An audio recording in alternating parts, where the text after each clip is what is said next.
It was nearly midnight when Rachel pulled off the interstate. She had been driving for hours, her eyes burning, her knuckles stiff from gripping the wheel. The glowing vacancy sign of the Ashwood Inn was the only thing cutting through the blackness of the deserted highway. She told herself it was just a stop to rest for the night. But as soon as she stepped into the lobby, she felt it. The air was too still, too heavy, as if the building itself was holding its breath. The desk clerk looked up slowly, his face pale and waxy under the fluorescent lights. He smiled, but it didn't reach his eyes. "One room left," he said, sliding a tarnished brass key across the counter. The tag read Room 6, though the hallway she walked down had only 5 doors. The corridor smelled faintly of mildew and cigarette smoke. When she found the door marked 6 at the very end, her stomach dropped. The carpet outside was soaked, as if something had leaked from under the door. Inside, the room was immaculate, too immaculate. The bedspread looked brand new, the curtains freshly pressed. It was as if no one had ever stayed there. She set her bag down, locked the door, and noticed the Bible on the nightstand. She opened it out of habit, but the pages were blank, every single one. She tried to laugh it off. Exhaustion, she thought, just exhaustion.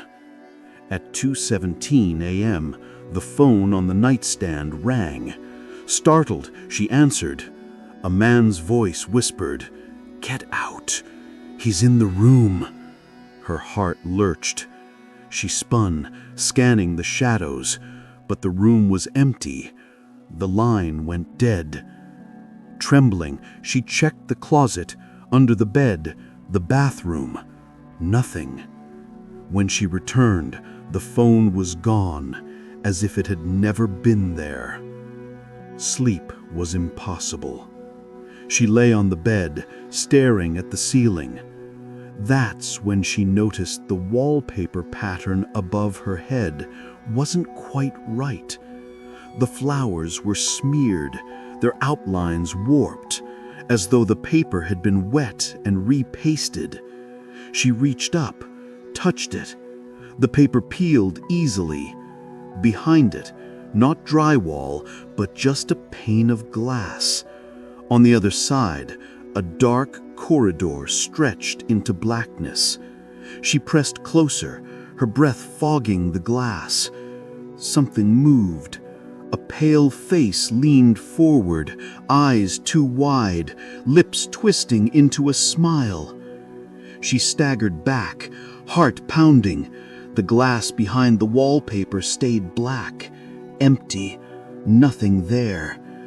But when she turned around, the same pale face was reflected in the window across the room.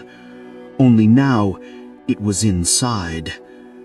Rachel bolted for the door. The key wouldn't turn, the knob wouldn't budge. She clawed at it until her nails split. Then she heard it, soft dripping. She spun. Water seeped from the ceiling, dark and sticky, smelling of iron. A drop fell on her arm. Not water, blood. It spread across the ceiling, dripping steadily onto the bedspread. The mattress sagged. A hand, gray, swollen, with nails blackened, pushed up through the fabric, as if rising from beneath. The blanket slid away to reveal a face pressing through the mattress, mouth open in a silent scream. She pounded the door, screaming for help. The clerk's voice came muffled through the wood. "No one stays in 6. No one leaves from 6. Then silence. She collapsed against the door, shaking, sobbing. The room seemed to breathe with her, the air pulsing in and out. From the corner, the mirror flickered. Her reflection blinked out. For a heartbeat, there was nothing there, just the empty room. Then her reflection returned, except it wasn't moving the way she was. It smiled, slowly. The lights went out. In the blackness, dozens of voices whispered in unison, "Stay!" The mattress groaned as more hands pressed upward. Rachel's scream cut through the dark, and then the room was silent again. The next morning, a traveling salesman checked in to the Ashwood Inn. The clerk smiled, sliding a brass key across the counter. The tag read, "Room 6."